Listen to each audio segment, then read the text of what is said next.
Hi angels and welcome.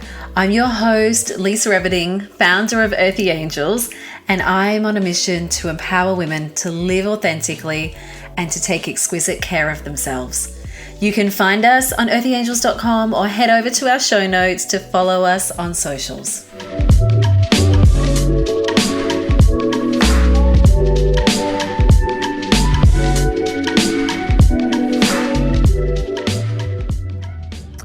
Hi angels. In today's episode, I wanted to reconnect with you. I've been a bit quiet on here. As you know, we've moved house, we've been renovating, and we've just had a few things that have popped up. And one thing I want to unpack today is Tom was in a car accident 2 days ago and got hit by a truck, and it has shifted our perspective on a lot of things, and I want to unpack that a little bit and just reconnect with you all and just have a bit of a little bit of a life update and my perspective on a few things that have unfolded, my friends. Let's dive in.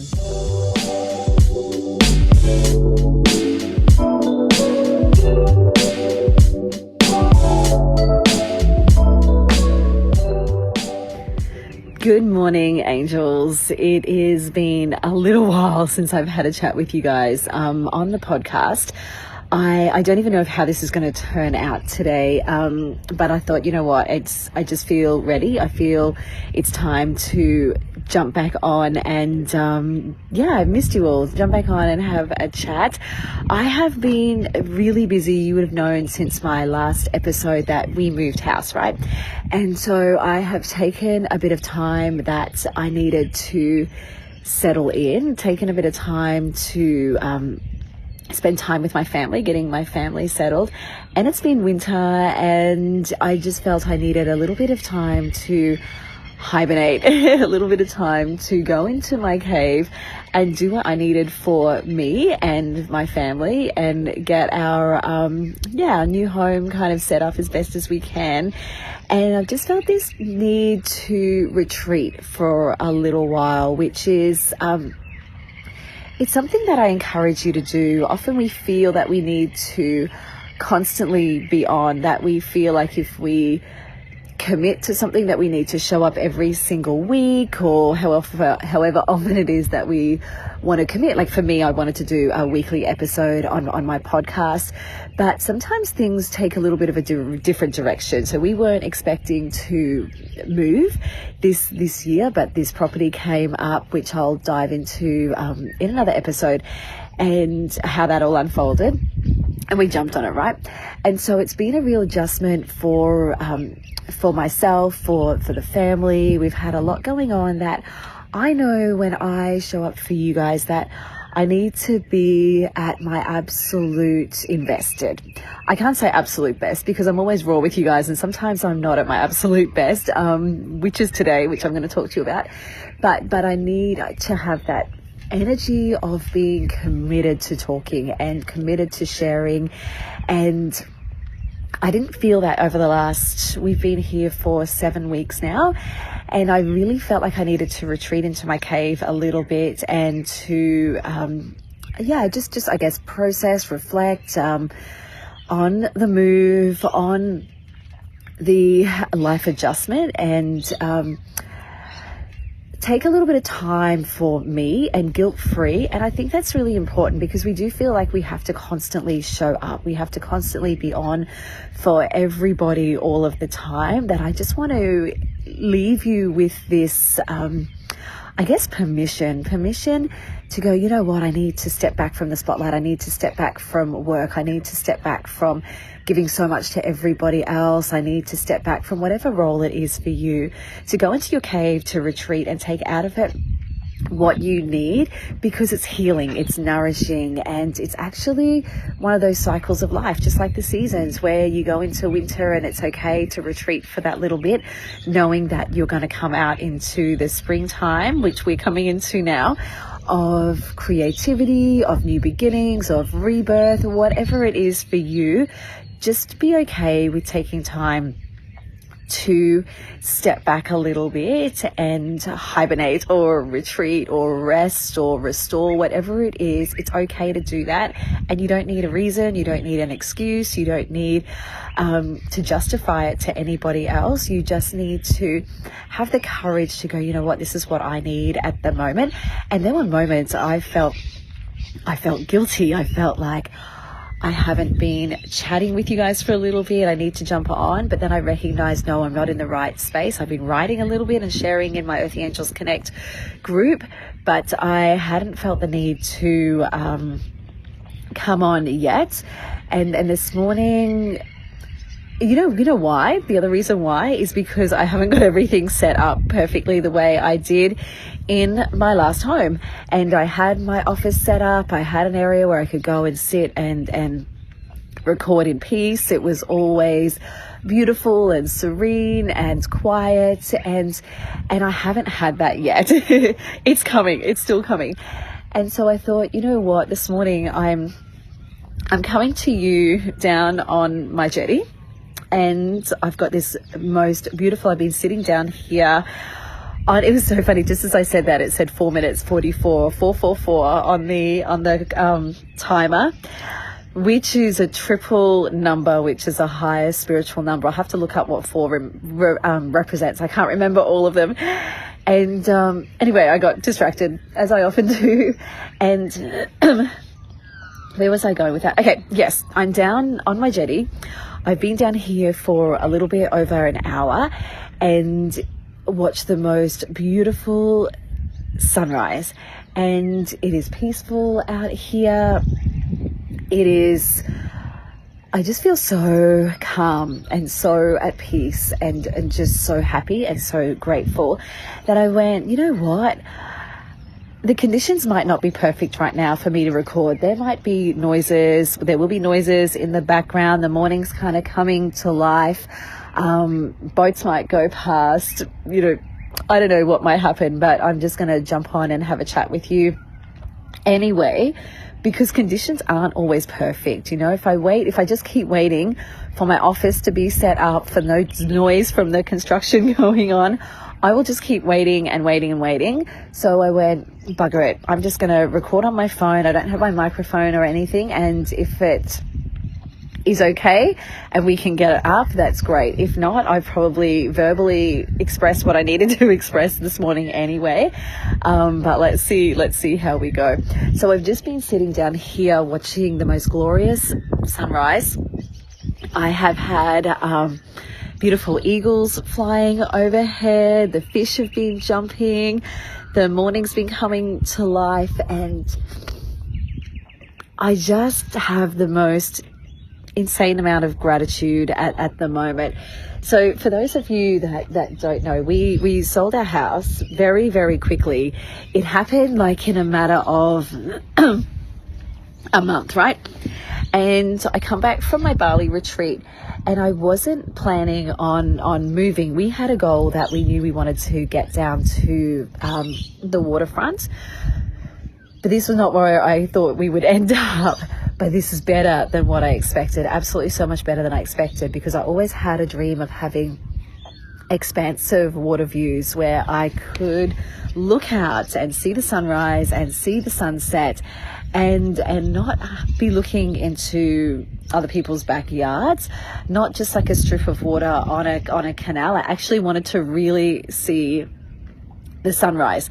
And I never thought that I would end up at this beautiful, beautiful location that we are, in an older home doing a renovation. I pictured my next dream home as, you know, like this beautiful, big, gorgeous big home on the water.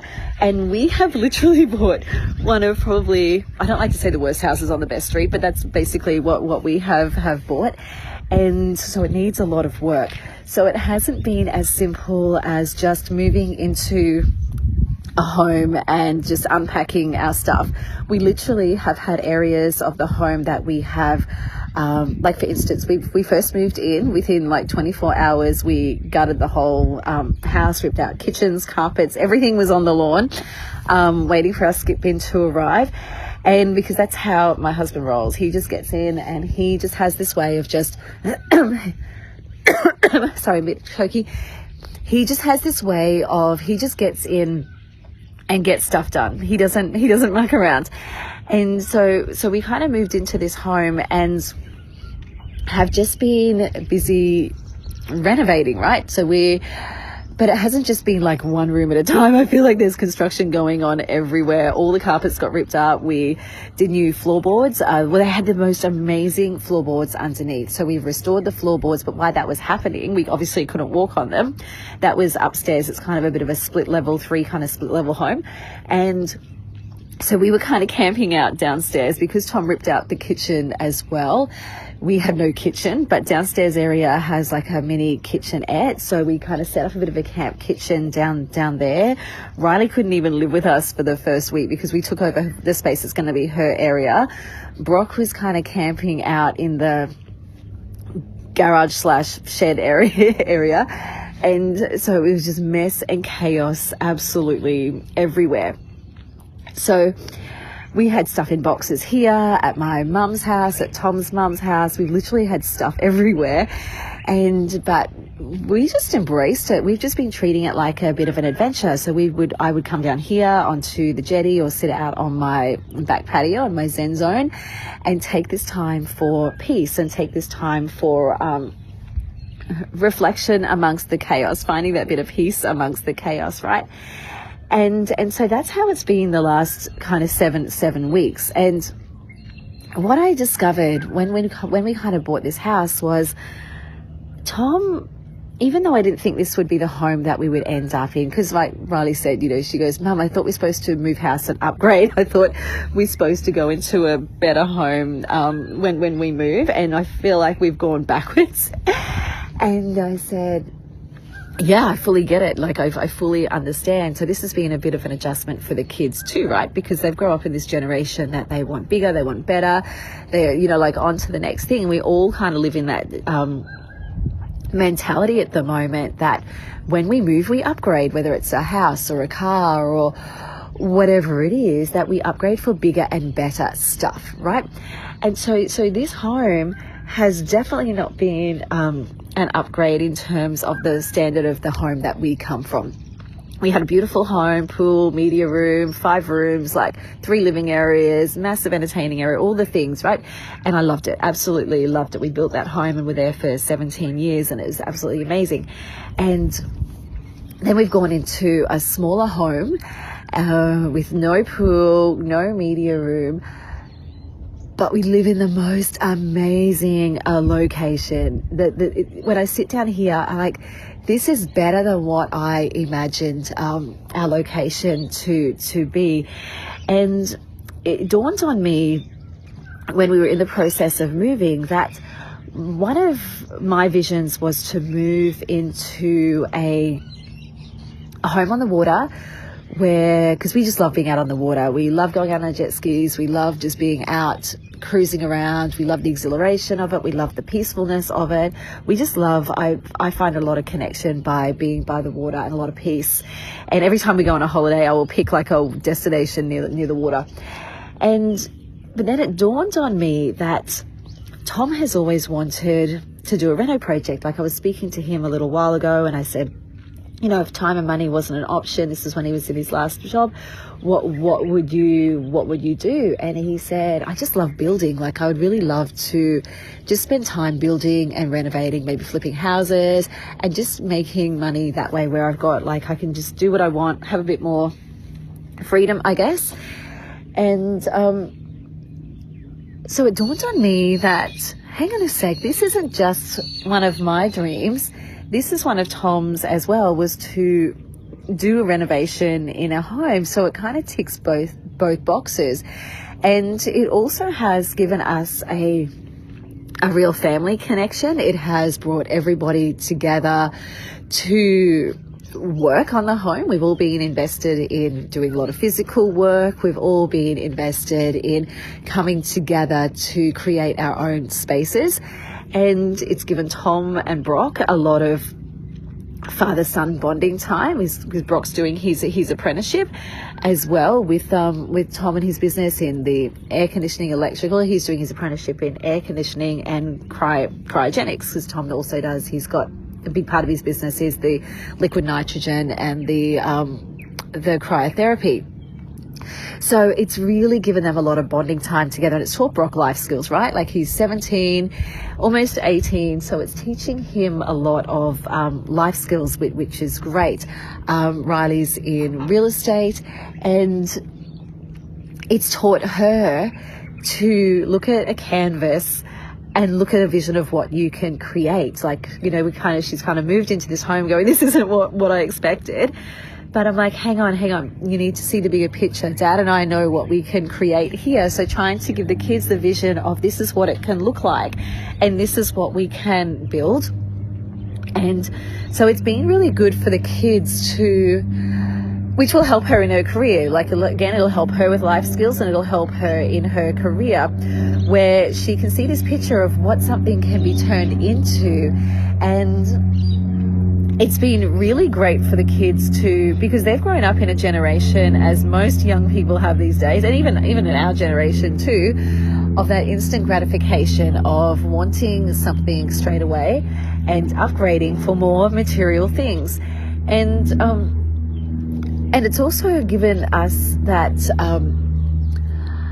time together in really random ways, you know, like we've been having picnics on the lounge room floor, having dinner on the lounge room floor, having fish and chips down by the fire, having time together to just get out of routine, which has been amazing. It doesn't, you know, it's been very, very out of routine, but it's also been very enjoyable just coming together in these small spaces. And, you know, I was talking to a client the other day, actually, when we were talking about moving into a smaller home, and she said that she had moved into a bigger home and noticed how much it spread the family out.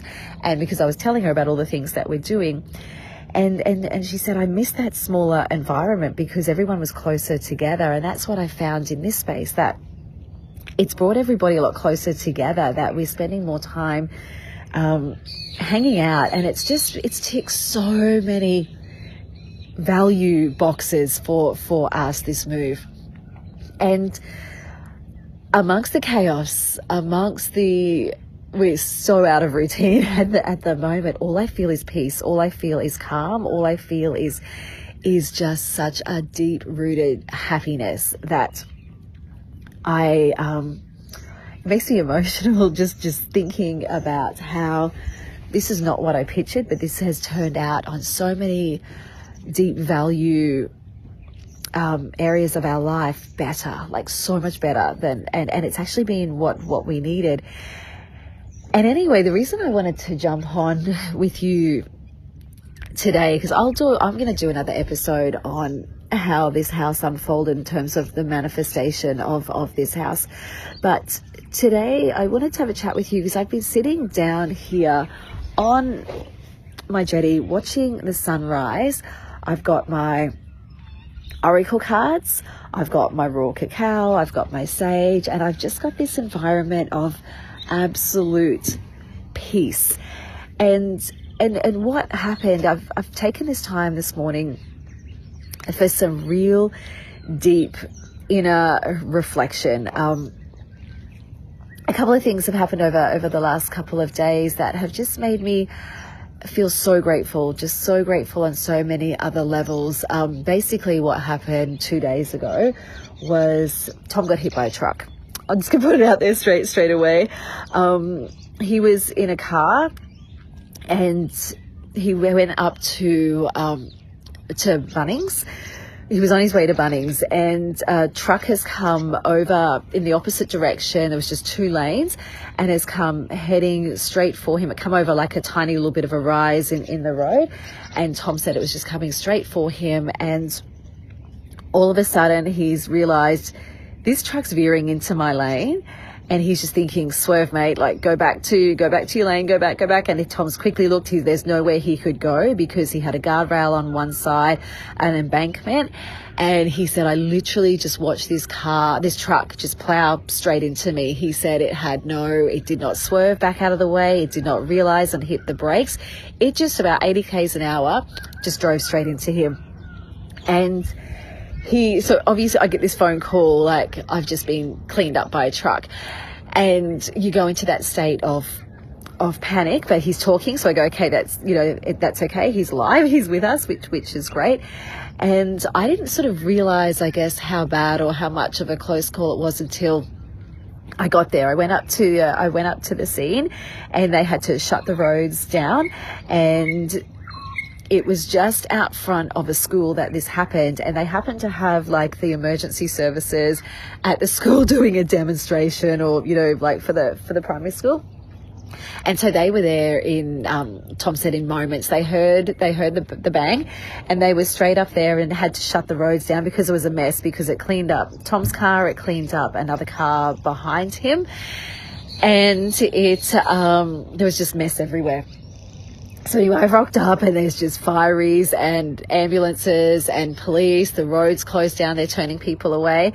And just had this state of, oh my God, like this is bad. And oh my goodness. And anyway, so thank God he was fine. All of his is damage to his ribs. He's beat up, he's sore, he's been thrown around, his body's bruised and battered, but he's okay, right? He's safe, and that's the main thing. And we've been chatting a lot about this over the last couple of days. And he said to me, he goes, I had nowhere to go. I had no way to get out of that.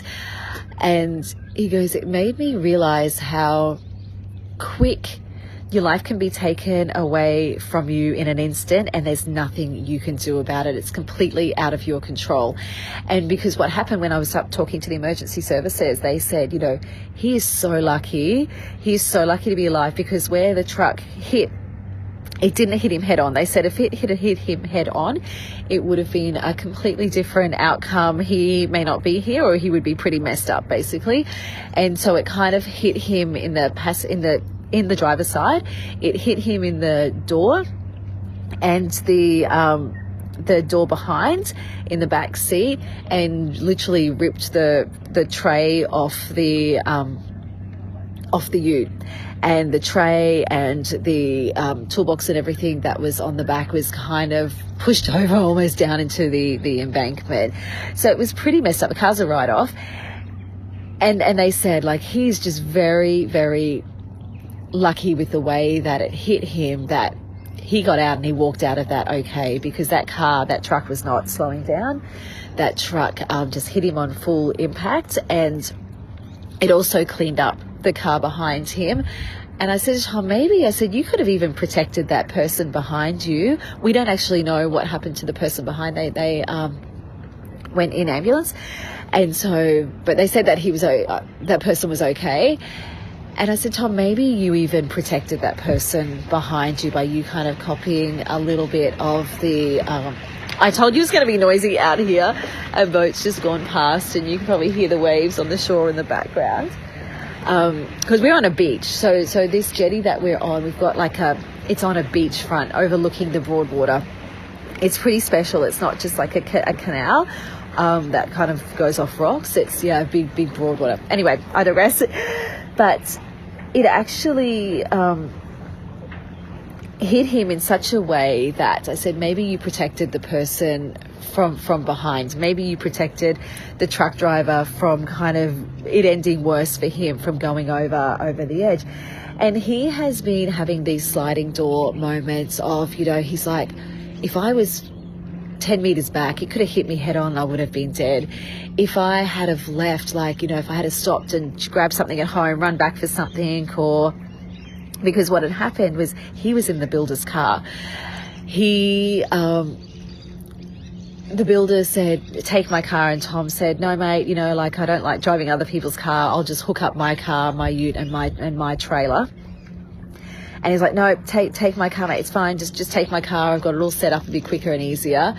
And he's like, fine. And because Tom's joked with me afterwards, he goes, did I manifest this? Because he's like, I said to myself, I hate driving other people's cars, what if something happens? And yeah, which was a bit funny. But it's funny, it's not funny. The whole situation has been a bit of a mess, but there's always going to be some kind of light that comes out of the tunnel. And so he felt awful that it was not his car for a start. And like I said to the builder friend, I said, you know, you might get a better car out of this. We don't know what's going to happen, but you know, something's going to come out of this, right? And so he said, what if I had have not taken his car and hooked up my car to my trailer? I would have been a couple of extra, you know, like 5 extra minutes later. I would have avoided the whole thing together. So all those things start going through your mind, right, when you have a really close call like that. And he's like, why am I still here? Why, you know, like, I'm so grateful to still be here. But now we got a seaplane going overhead. And so a lot of these things have been going through his mind. His dad, as I spoke about previously, passed away earlier this year, and it was his birthday, literally the day before the accident. And Tom took a bit of time that night. He had a moment and he just said, I just need to go down the jetty and just take a bit of time. I said, do you want me to come? He said, no, it's okay. I just want to be by myself for a bit. So no worries. So he had spent a bit of time down here on the jetty too, just processing his dad's birthday, the loss of his dad this year, and they were close. And so he's had an emotional 24 hours, and then he gets hit by a truck, right?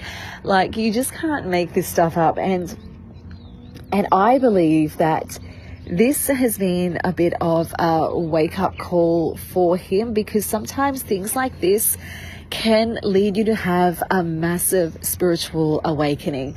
And this has only happened 2 days ago. So let's wait and see what happens and what comes out of this. But he's been processing a lot of stuff as to, my life could have ended that day. We've been processing that stuff as well. We've been processing that we're just so grateful to have him here. We're just so grateful that he's okay. We are just so grateful that he's still alive. And it makes you really appreciate what's important. And as I'm saying this right now, an eagle is flying overhead, and an eagle is one of my spiritual signs, and just about to land on the jetty, a couple of jetties up. And it makes me want to cry, because I just feel how grateful we are that he is still here with us, how grateful we are that he is okay, that even that he walked out of that with just some minor injuries. You know, he could have had his legs taken away from him, he could have had spinal damage, he could have had head injuries, like anything could have happened, but it didn't, right? So we're not going to go there. We're just grateful that he is okay, and that he is well, and that he's still here with us. And as I sit down here this morning, many mornings when I come down, whether it was in my last house, here by the water, wherever, it doesn't matter, when I sit in my reflection of a morning, I imagine this bubble of light. This is something I've been doing for a while now. And I call in this angel of light, this angel of protection, to protect my family. And I visualize this golden light around me, around my husband, around my kids. And then I visualize this light of protection around my extended family, around my loved ones, around my friends, around my community. And I always ask for protection. I always ask for that people are taken care of, and they've got this bubble of protection around them where they go. And I also believe that he had this bubble of protection around him, that his dad was looking out for him, that he was divinely protected in that instant moment. And he's had a bit of a rough but rewarding year this year, as I've spoken about in a previous episode, and it's not my place to go into too much. He had a bit of a shake-up with what he was doing for work, and that's changed a few things for him. He had a bit of a shake-up when his dad passed away earlier this year, and I feel like this is the third thing. Then he got hit by a truck. And And we can we can joke about it now. He has been joking about it. He said as an older lady drove past the accident scene, like the first person that was kind of there, and wound down. He goes, she's like, zzz, wound down her window and said, "Are you okay?" And Tom goes, "I feel like I've been hit by a truck." And she's like, "What can I do?" And he said, "Call the emergency services, call the police or something." And actually it was funny because you know what happened? When this happened, I probably will jump back and forward to a few different things here because I'm actually feeling a little bit, my mind's going at 100 miles an hour at the moment, just processing so much of what happened. But what happened on the scene was he rings me straight away. I've got all these Riley's like trying to call me, constantly ringing, and I'm like, how does she know something's wrong? How does she know? Tom didn't tell her yet. And Life 360, the app that we've got with the family, was going off. She got a message, right, at her end saying that Tom's phone was detected with, I can't remember the words, but basically with high impact and possible collision. And so she's jumped on the Life 360 and seen where he was and that he hasn't been moving for a little bit. So she's panicked going, oh my God, actually has been a collision. Dad's been in an accident. And so she's trying to ring me. Tom said his devices are going off, his Apple Watch and his phone, everything's like trying to ring emergency services. He's trying to stop all of that going on. He goes, technology was just going off left, right and center. So if you are in an accident, we know that Life 360 works. So we know that it does actually notify your family of your location and what's happened, which is a good thing. So she's kind of heard all about it. And anyway, where I was going with that was Tom's like, it's just been a bit of a running joke with him. That's how he is just like, I feel like I've been hit by a truck.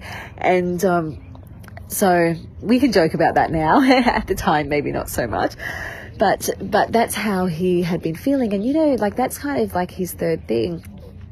And I was thinking about that this morning, like sometimes the universe can throw something at you to make you course correct or make you give you a little gentle nudge. And then if you don't listen, it can throw you something like, what do they say, like a pebble or a rock, and then you can be hit by a boulder.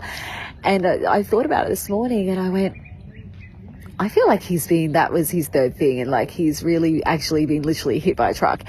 And I'll talk to him about this, like maybe there is something that he really needs to shift a lot more.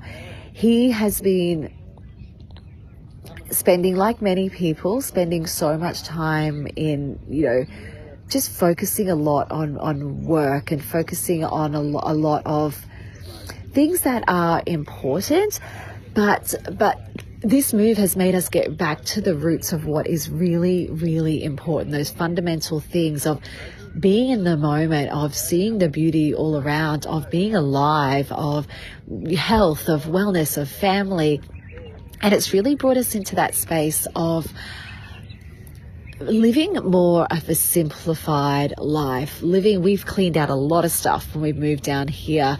And we've had so many moments down here where the family have just come down and we've been sitting out by the fire, like our extended family, parents, brothers, sisters, nieces, nephews, and that have been coming down, and we've been hanging out by the fire and just sitting out here knowing that our house is in complete disarray. We've got literally stuff everywhere, building construction going on. I've got no kitchen. We're living out of suitcases, yet we feel so blissfully happy.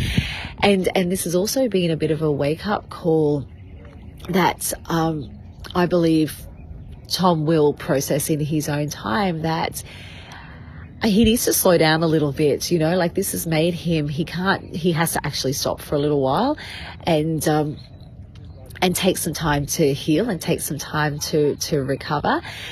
And it's made him he's been forced to slow down. And like I've been saying to him for a little while, like living out here, it's nice, this is part of the reason we wanted to be out here, where he loves being out in the jet ski. He could just jump on and just go. And sometimes he would say to me, I'm just so busy doing the renovating to enjoy, because I'm like, oh, how do you like living out here? Like, it's so beautiful, because I'm taking these moments like I have this morning out here in peace, taking these moments of doing nothing by the water. And I said, how do you enjoy living out here? And he's like, oh, I'm just so busy to enjoy it. And I'm like, you need to stop and enjoy it a little bit. And he has taken a bit of time when he's jumped on the ski and just gone out and with his friends or with me and just enjoyed it. But I think this is going to make him more mindful. I think this is going to make him more present. I think this is going to make him appreciate a lot more of the simple pleasures in life. And I think this is going to give him a bit of a spiritual awakening, because he's already been questioning a lot of things. And there'll be a lot of things that he won't tell me, that he will process in his mind and his soul. And I do believe that this close call has been the catalyst for a deeper awakening, a deeper purpose for him, and just a deeper reflection on the meaning of life, and a deeper reflection on what he needs to do, and maybe course correct a few things in his life. I went through it last year. I feel like I went through a big spiritual awakening, which I spoke about in episode 2 and 3, about why I got my breast implants out and how I went through questioning a lot of things and a lot of fears and a lot of really, I guess, questioning, worried about my health and worried about my decisions that I had made. And I think it stripped away that element of ego and really brought me back to that space of authenticity. And I believe that this is going to do the same thing for him. It's going to strip away a lot of layers, and it's going to bring him back to that space of soul connection, that space of authenticity, that space of what is my real true values in life. And I know many of us spend so much time in areas that we don't truly value, but we need, or we feel that we're responsible for, or we feel obliged that we have to do, or we're in careers that we're not fully happy with, or we're spending all our time earning money, which we have to do, and or spending time doing things that aren't really truly important. Maybe working so hard to strive for, yes, I know we need to put food on the table and a roof over our heads, but sometimes we can spend time working so hard to keep up with material stuff, to keep up with, keep up with the Joneses, keep up with other people, where sometimes I think we need to ask the question, what is really important to me? What do I really need? Where are my value areas? Whether it's family, whether it's love, whether it is people, whether it is fulfillment, whether it is purpose. And we get to a point where we question, am I spending every waking moment in areas that aren't fulfilling me? So it might make you question, when a crisis hits or a near miss hits or something bad happens, like, where am I spending my time, and how do I need to course correct? How do I need to shift? How do I need to take time to invest in what is truly important to me? And there goes another eagle flying overhead. Oh my God, they're everywhere this morning. And I know the same thing is going to happen for him in his time and space. And I've been through this bit of a spiritual awakening last year, over the last 12 months, that now I can help him go through his. And I actually really deep down believe that this near miss was for a bit of an awakening for him. As hard as it's been, it's made him and me, even me, too, just looking at obviously you picture the worst case scenario and you go, oh my God, what if the worst case scenario happened? And it's made me quite emotional. It's made a few family members quite emotional as well, to go, like, sometimes I take him for granted. Sometimes I spend so much time working or thinking about other things, or maybe getting a little bit selfish in some of the things that I do, that he could not be here right now. And then I would look back and I would go, I wish I spent more time, just simple things, simple moments where sometimes you go, I'm too busy, I've got the ironing to do, or I've got not me, I don't even know where my ironing board is, but you know what I mean? You think, I've got to go clean my house, or I've got to go and do this, where maybe, maybe you just need to leave the chores and just go out and spend time with your loved ones. And because we don't know how long we're gonna be here, or they're gonna be here, or how long that we have with them. So sometimes I think we need to just make a decision to go, you know what, the housework can wait. I'm going to take my Sunday to just go out and spend time with my loved ones, and really assess what is important to you and where you're spending your time. Because I've had a few moments where I go, he might not have been here. So it makes you want to like milk every moment with your loved ones, just the simple little things of holding a hand, or, you know, having those moments where you're just out walking together, having conversations, or you're actually sitting having dinner together, talking, or you're coming home from work and not just sitting in front of the TV, where what can you do together to reconnect of an evening, whatever it is for you. This has really highlighted those times for me where I just need to really make sure I'm investing time with my loved ones. So that's what's been going through my mind this morning, is a lot of gratitude, a lot of thanking his dad that he looked after him, and a lot of questioning what's the meaning of life, questioning what's truly important and what truly matters. So that's what I wanted to have a chat with you about today. And I really hope you reflect on that. And I know we'll all have moments, and you know, and when something happens as well, what can I take out of this incident? What can I take out of this, I guess you would say, like, I don't even want to use the word bad thing, but you know what I mean? What can I take out of, what are the lessons that I can take away from what has happened? Because it's amazing when you take the time away from the busyness, away in quiet solitude, to just connect. For me, it's the sun. It's always the sunrise, the morning sun. What's the deeper lesson in this? What do I need to take away from this? What do I need to learn out of this? How can I course correct from this? How can I maybe is it meant to shift my life in a new direction? Maybe am I meant to, you know, spend my time in different ways? Like, what can I learn out of this is always a big takeaway when something comes up for me. Sometimes I just sit in quiet and I listen to the answers that come through. Sometimes I will pull some oracle cards. I'll ask questions. I'll pull some oracle cards. Sometimes I will take a mindful walk in nature. And sometimes it can be the drive. Driving is really good too. You know, like, we're always in a hurry to get to the next thing. But one thing I've really appreciated living out here is it's, you know, 10 minutes, 15 minutes further away than what I was, but it's beautiful drives out through the cane fields, which is near where I grew up anyway.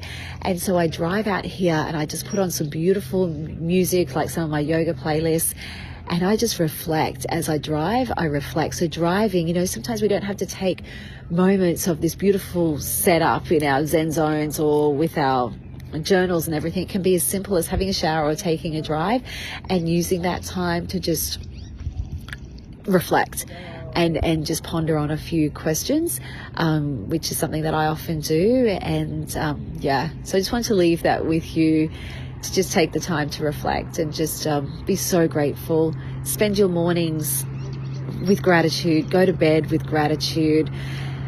Just try and find gratitude in every single day of your life, because gratitude is one of the most powerful energies that you can come from. And even when things seem a bit shitty or life's thrown a curveball, there is always something to be grateful for. If you just take a moment to just pause and reflect and just look, you will have something to be grateful for, as I do too. Have a beautiful day, angels. I'm going to leave that with you. It's Sunday here, and we were planning to get out on the water today, and Tom's like, this is the best weekend since we've been here at the water, and he can't even get on the ski. But that's okay. I'm just grateful that he's here. But you guys have a beautiful day, and I will speak to you very soon. I have so much to share. I've got like weeks and weeks of content of things that I want to share with you. And I will be back on soon, my friends. Okay, bye.